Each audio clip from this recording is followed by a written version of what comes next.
ஒரு புத்தம் புது தமிழ் திரைப்படமான மனிதர்கள் திரைப்படம் எப்படி இருக்கு அப்படிங்கிறது தான் இந்த வீடியோல பார்க்க போறோம். ஸோ இந்த படத்த பொறுத்தளவுக்கு தமிழ் இண்டஸ்ட்ரிக்கு ஒரு வித்தியாசமான கான்செப்ட்ல எடுக்கப்பட்ட ஒரு படம் அப்படின்னே சொல்லலாம்.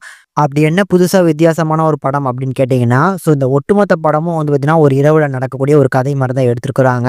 ஸோ இதுல குரூப் ஆஃப் ஒரு 6 ஃப்ரெண்ட்ஸ் இருக்கிறாங்க.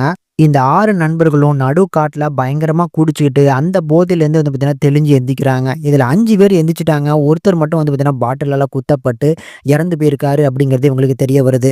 மிச்சம் இருக்கக்கூடிய 5 நபர்களுக்கும் நைட்டு என்ன நடந்தது? யார் இவன குத்துனாங்க? அப்படிங்கிறது தெரியல. ஒருத்தருக்கு ஒருத்தர் வந்து நான் இத பண்ணல அப்படின்னு சொல்லலனாலும், இந்த பிரச்சனையில அவங்க மாட்டிறக்கூடாதுன்னு சொல்லி இறந்து போனவரோட உடல வந்து பார்த்தீங்கன்னா காருக்குள்ள போட்டுட்டு இவங்க டிராவல் பண்ண ஆரம்பிக்கிறாங்க.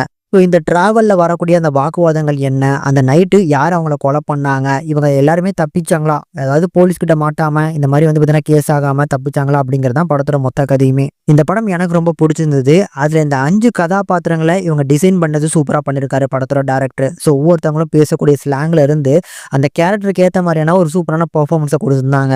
ரொம்ப பயந்துட்டு இருக்கக்கூடிய மாரியான ஒரு கேரக்டர். ஸோ இந்த பிரச்சனையிலேருந்து தப்பிக்கணும் அப்படிங்கிற மாரியான ஒரு கேரக்டர்ன்னு சொல்லி 5 விதமான கேரக்டர்ஸுமே நல்லா ஹேண்டில் பண்ணியிருந்தாங்க. மேலும் அன்னைக்கு நைட்டு உண்மைக்கு என்ன நடந்திருக்கும்? யார் கொலை பண்ணியிருப்பாங்க? அப்படிங்கிற அந்த மிஸ்ட்ரியுமே நல்லாவே மெயின்டெயின் பண்ணியிருந்தாங்க.